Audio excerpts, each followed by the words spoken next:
So for this week's video, I'm actually going to make something I don't have a for yet. So you're going to see me bake the example, I guess. It's going to be a pendant with beads, and it's going to be really kind of cool. I normally make these like special for people. I don't make them ahead of time, which is why I don't have one ready. So, be fun. Yeah, let's do this. Okay, so the one we're doing today is going to be pretty easy. See, we got some beads picked out, and I have another piece of this wire. Now, the way we're going to start this time is we're going to take the wire about here, we're going to turn it, and we're going to make a loop. This loop is going to be where our pendant is going to hang from. So I'm just going to wrap it around a couple really good times. You'll see it's a pretty big loop, but we want it to be big enough to hold whatever size chain we manage to get for this. I'm not putting it on a chain today because I don't happen to have one, but that's okay.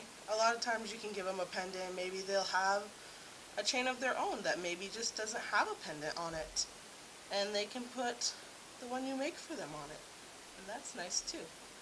And this is fun just because it's a good way to customize something, and you can tell that's when someone puts a lot of work into it. The one I'm doing today, because I don't really have someone I'm making it for, I'm just going to show you the basics of how to do it. So if you've noticed, I've been taking these two wires that we have and going into this circle and around. That's going to help stabilize this circle. That way it won't come apart as much. You see some of it's already coming apart, but we can't really help that. It's going to come apart a little bit. But see, now we have a really good circle that a chain can fit through, and we have these two strands. So what I'm going to do is I'm going to take some of these little beads, I'm going to put one in, bring it up about here, I'm going to take the wire back, I'm going to loop the wire through it again so that I can hold it in place where I put it. So I'm going to put it right about there. And if you want to make it more stable, you can use a heavier gauge wire. That'll make it so that it doesn't move as much. This one is going to be kind of really easily bent. So it's not recommended for someone who doesn't maybe take very delicate care of their jewelry. Then I'm going to take this, which is a nice little pin, nice little hanging one. I'm just going to twist the wire around to hold it in place, and then I'm going to bend it so it kind of has a little bit of a curve to it now. I'm going to bend it so that that curve is a little bit better, and so we have it like this now. I'm going to do a very similar thing on this other side. This time I got slightly bigger ones because I have slightly more wire on this side, so I can do that. Pull it up to about here, and I'm trying to make it not very symmetrical because the point of this is to make it look very unique. So asymmetrical patterns tend to look more unique than symmetrical ones. But if you have someone who really loves symmetrical things, I had a friend in high school, she loved when everything was symmetrical. Like, she had a serious problem with things that were not as serious as some, mind you, but she did have a problem with it. So this is kind of a asymmetrical symmetrical thing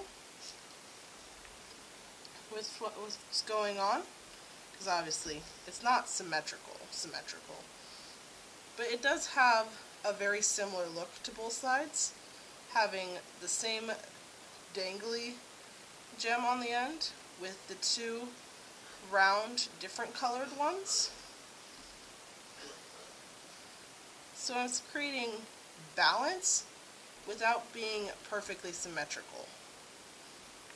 And now that we have those both on, bend that one.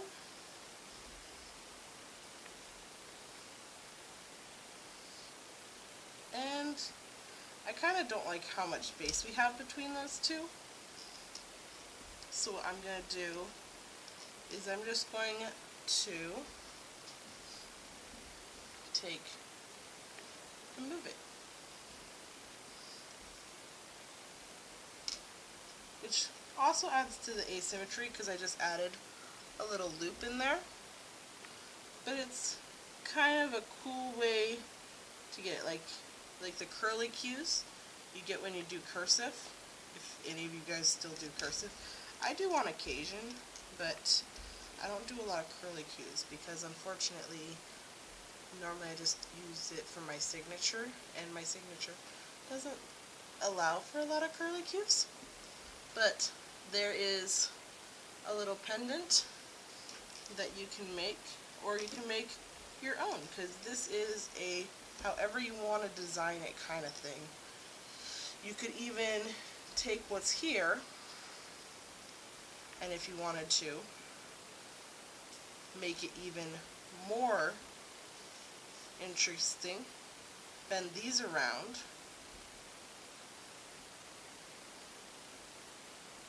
You want to try and keep those two on opposite sides, but you can do something like this where it's a much more compact look,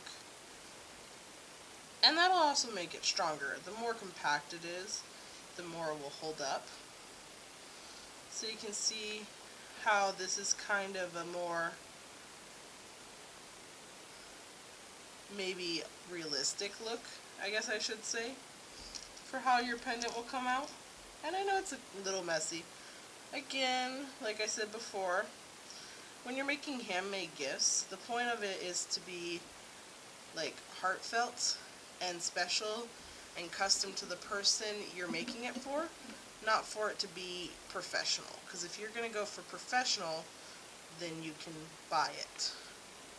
If you want something to show how much you really want to show this person how much you care about them, then I think it's really cool if you make them a present, because that's not just you spending money on it, that's you spending your time and energy making something for them.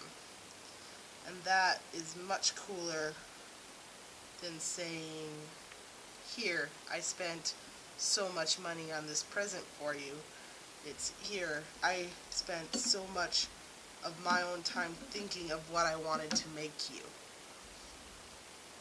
And so you can do whatever you want with this. Alright, so that is our little pendant, and that is the end of this video. Have a very Merry Christmas, everyone.